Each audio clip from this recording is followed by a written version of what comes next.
Well, hello, boys and girls, and welcome to Story Time with Troy. I'm Troy W. Hudson, the voiceover with personality, and it is Good Friday when I'm recording this, and it's Good Friday right now if you're watching this live. Thank you for joining me. I have with me my faithful story companion. This is not a giant peep. No, it's the real kazoo, live and right here with me in the studio, and we're going to share with you today the story, the Easter story from the Bible. And it actually comes from a website that I'll be reading from called whyeaster.com, whyeaster.com, and a gentleman by the name of James Cooper created this website, and most of the illustrations I'll be showing you today to help tell the story, the Easter story of what Good Friday and this Easter weekend actually mean. And it's not about bunnies. Hate to burst the bunny bubble, but I'm going to tell you the story, the Easter story, and here we go, the Easter story. About 1,960 years ago, Jesus and his friends and followers were in Jerusalem preparing for the special Passover celebrations. Now, at the same time, the chief priests and other Jewish officials were meeting at the house of Caiaphas, who was the high priest, to discuss ways of capturing Jesus quietly and killing him. They wanted to kill Jesus because they hated how popular he was with the people and thought he might take some of their power away. And also, more importantly, they did not believe Jesus' claim that he was the Son of God. But we can't do it during the Passover celebrations, they agreed, because the people might riot. Judas Iscariot, one of Jesus' 12 disciples, went to the chief priests and asked, "How much will you pay me if I betray Jesus to you?" They gave him 30 silver coins, and from then on, Judas watched for a chance to betray Jesus to them. On the first day of the Passover ceremonies, the disciples came to Jesus and they asked him, "Where are we going to eat our Passover meal?" Jesus replied, "Go into the city and find a man carrying a water jar and tell him, 'Our master says, my time has come, and I will eat the Passover meal with my disciples at your house.'" So the disciples did as he told them and prepared the meal there. There they are having the meal, the Passover meal.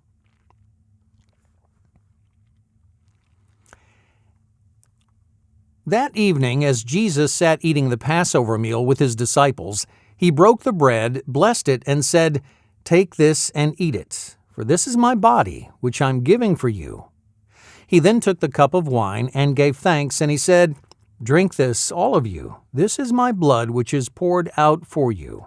Then he said, "One of you will betray me." The disciples asked each other, "Who would do that?" But Judas knew he was talking about him, and slipped out as soon as he could.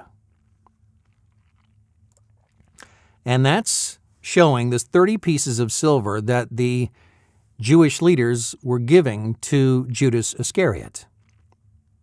Back to our story.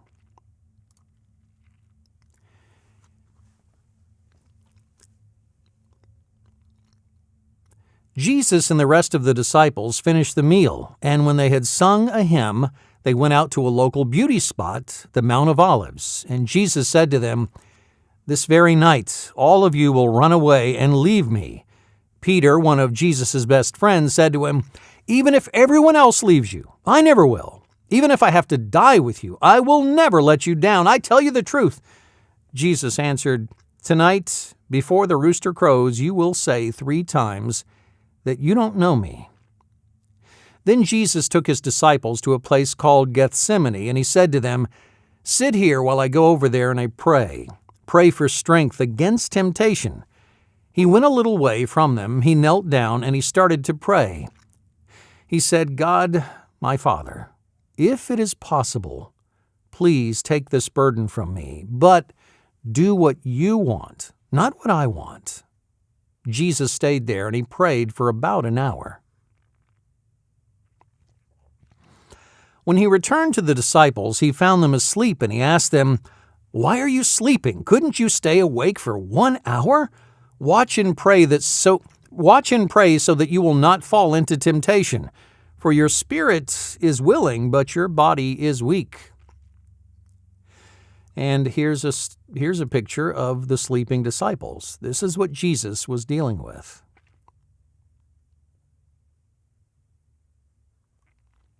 Back to our story. Then he went away for a second time to pray. And he said, "My Father, if it is not possible to take this painful thing from me, and if I must do it, I pray that what you want will happen." Jesus went back to his followers, and they found that they had fallen asleep again. So he went and prayed a third time. When he came back the last time, they were still asleep. So he told them, "Wake up! It is nearly time for the Son of Man to be betrayed by sinners. Here comes my betrayer." After he left the meal, Judas had gone to the high priests and made arrangements with them and the soldiers about how they would know Jesus. "The one who I kiss is the one to arrest," he said. When they arrived where Jesus and his disciples were, Judas went up to Jesus and he kissed him on the cheek and he said, "Greetings, teacher." And with that, the soldiers arrested Jesus. Jesus was taken to the court of Caiaphas, who was the high priest, the teachers of the law, and the Jewish elders. Peter followed at a distance into the courtyard. He sat down with the guards to see what would happen. The priests and the Sanhedrin, that's the name of the Jewish parliament, they brought lots of witnesses who told lies about Jesus, but nothing could be proven, and Jesus would not say anything to defend himself. Finally, the high priest said to him, "I ask you under oath, are you the Son of God?" Jesus replied, "You say that I am." Then the high priest said, "He has spoken against God. Do we need any more witnesses?" The other priests replied, "He should die for what he has said." Meanwhile, in the courtyard, a servant girl came up to Peter and she said, "You were with Jesus of Galilee." Peter said, I don't know what you're talking about." Then he went out to the gateway, where another girl saw him and told the people around her, "This man was with Jesus of Galilee." Peter said, "I swear I don't know him." After a little while, the people standing around the gate came up to Peter and they said, "Surely you were with him. Your accent gives you away." You see, people from Galilee had a different accent than the people in Jerusalem. Now Peter became angry and he said, "I don't know the man." Immediately, a rooster crowed. And that was Peter's reaction when the rooster crowed. Because, if you'll remember, Peter remembered what Jesus had told him. "Before the rooster crows, you will deny me 3 times. He went outside and he cried. He had denied knowing Jesus because he was scared that he might be arrested. Now to sentence someone to death, the Jewish leaders had to have the Roman governor's permission. So even though it was now getting towards dawn and against Jewish law, they took Jesus before the Roman governor Pontius Pilate, and they asked him, who asked Jesus, "Are you the king of the Jews?" Jesus replied, "Those are your words." The priests and the chief elders then began accusing him, and still Jesus did nothing to defend himself, much to the amazement of Pilate. The governor said, "Don't you hear how they're accusing you?" But still, Jesus didn't say anything. Pilate, he just didn't know what to do with Jesus. Because he didn't think he had done anything wrong, he sent him to the Jewish king Herod. Herod was pleased that Jesus had been arrested and questioned him, but again Jesus said nothing. So Herod made fun of him, and Herod's soldiers beat Jesus up. And then Herod sent Jesus back to Pilate, as he didn't know what to do with Jesus either. It was the custom at the time of the Passover for the Roman governor to release one Jewish prisoner chosen by the ordinary people. At that time, they had a notorious prisoner called Barabbas. When Pilate asked the crowd who they wanted released, the priests stirred up the crowd, so they called for Barabbas. And here's a picture of Pilate in the middle, pointing to Jesus, saying, "Who do you want me to release? Jesus, or the big guy on the other side, Barabbas, who was a criminal?"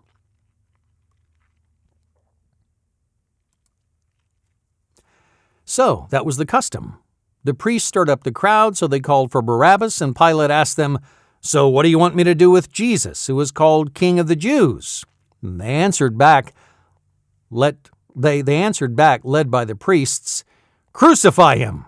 Crucify him!"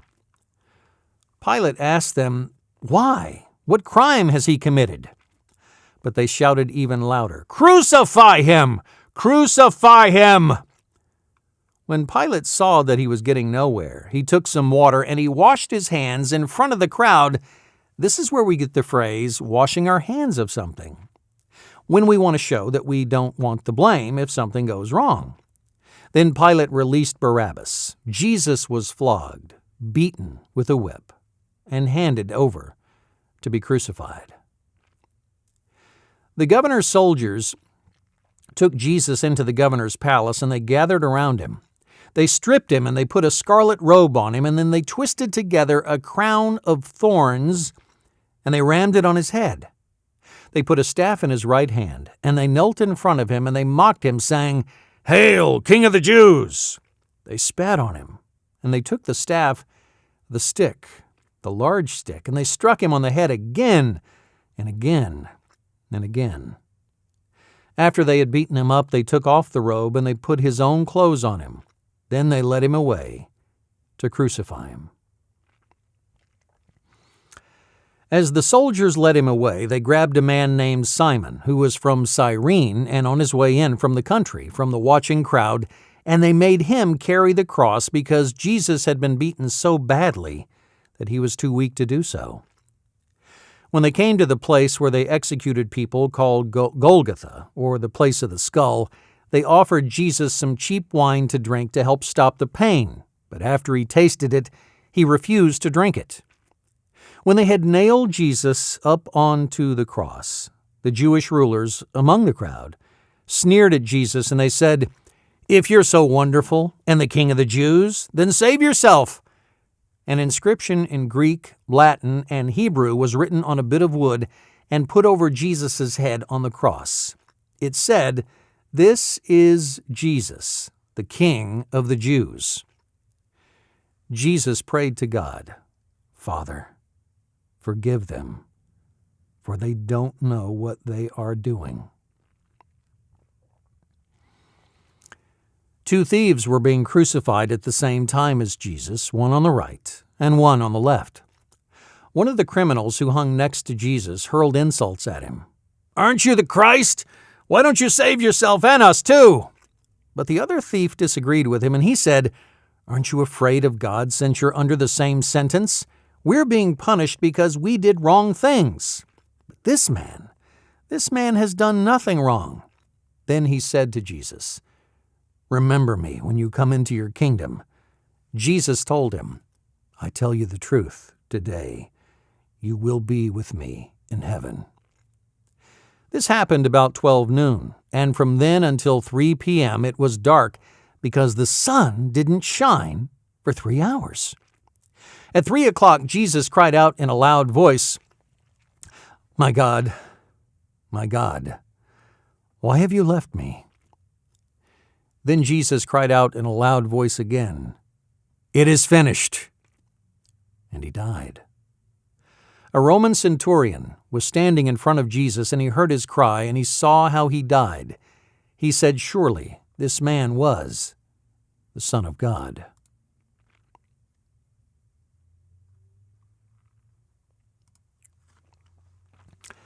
Because the next day was the Sabbath, that's Saturday, the Jewish holy day, the Jews didn't want the bodies left on the crosses.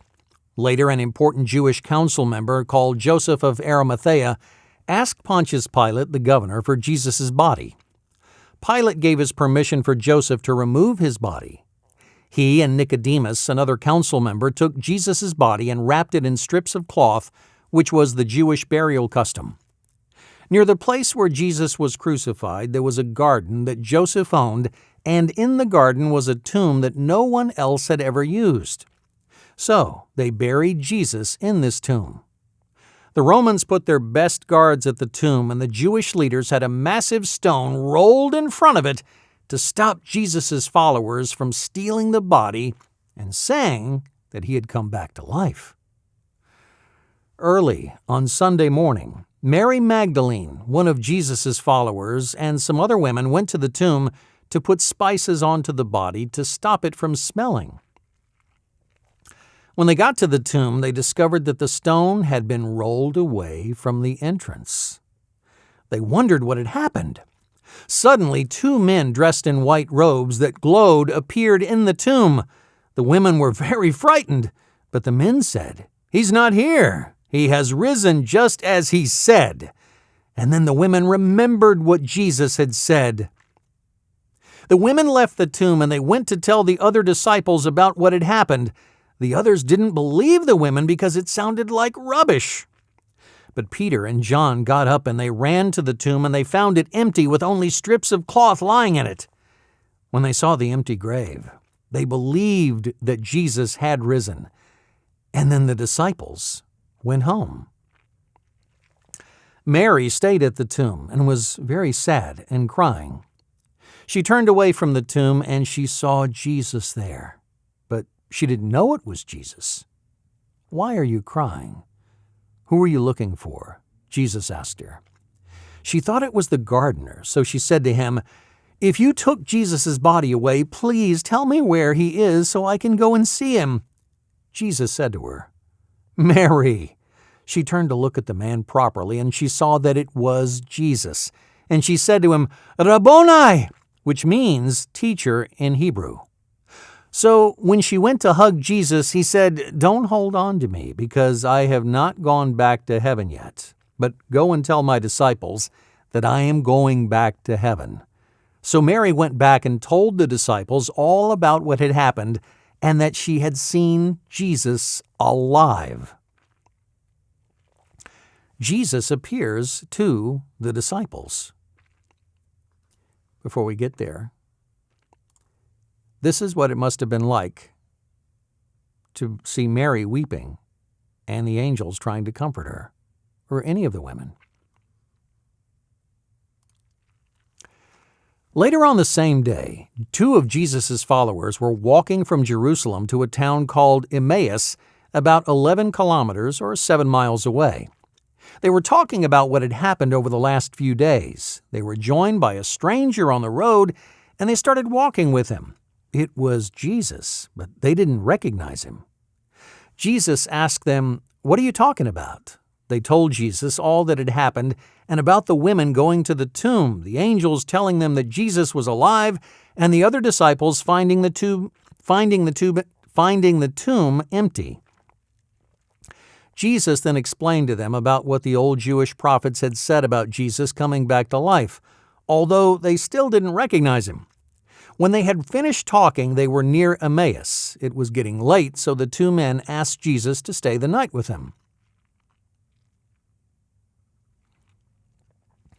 They sat down to dinner, and Jesus said grace. As he broke the bread to eat, the disciple realized it was Jesus. They might have seen the holes in Jesus' hands where the nails had been. They were amazed, and they ran all the way back to Jerusalem, 7 miles, to tell the other disciples in Jerusalem what had happened. They found the other disciples in a locked room because they were scared of being found by the Jewish leaders. While the 2 disciples were saying what had happened, Jesus appeared in the room, and he said, "Peace be with you." They were scared, and they thought Jesus was a ghost. But Jesus said, "Look at my hands and my feet. It is me. Touch my hands where the nails went in. A ghost doesn't have a body." He showed them his pierced hands where the nails had gone in, and they believed it was him, alive. Jesus ate some fish with him and explained why he had died and that he would soon go back to heaven. He also explained that he would send a helper, the Holy Spirit, to live in and help all of Jesus' followers. He told them not to leave Jerusalem until the helper had come. He also told them to go and tell other people about him and that he loves everyone so much that he died for all of them. But there was one disciple who wasn't there when Jesus first appeared. His name was Thomas, and he doubted that Jesus really was alive. He said that unless he saw the holes in Jesus' hands, he wouldn't believe that he was raised from the dead. So, 1 week later, the disciples were in the room again. This time, Thomas was with them. Even though the room was locked, Jesus still appeared to them. He showed Thomas his hands. Thomas touched him, and he said, "My Lord and my God." And then he believed that Jesus was alive. 40 days after Jesus rose from the dead, he got his followers together and took them out to Bethany. He prayed for them, and while he was doing so, he was carried back up into heaven. A shining cloud covered Jesus, but suddenly 2 men dressed in white, shining clothes stood next to Jesus, and they said, "Why are you looking into the sky? Jesus, who you saw going into heaven, will return the same way." The disciples went back to Jerusalem as Jesus had told them to do. A while later, the disciples were in a house waiting to celebrate Pentecost, that was the Jewish harvest festival. Suddenly, there was a sound like a strong blowing wind in the house. They saw things like flames of fire that came and rested on each of the disciples. They were filled with the Holy Spirit, the Helper, just as Jesus had promised. They went outside and they told the people about Jesus, and they found that people from lots of different countries could understand what they were saying. People from different countries were staying in Jerusalem then for the Pentecost festival. The people just didn't understand how this was possible. Some people thought they were all drunk, but Peter said, "Hey, how can we be drunk? It's only 9 o'clock in the morning." The disciples found that by the power of the Holy Spirit, they could speak lots of different languages. They told all the people about Jesus and what he did for everyone. Over 3,000 people became Christians that day. People have been telling others about Jesus all over the world ever since. And that's a picture of the ascension of when Jesus went up to heaven, and he is coming back the same way.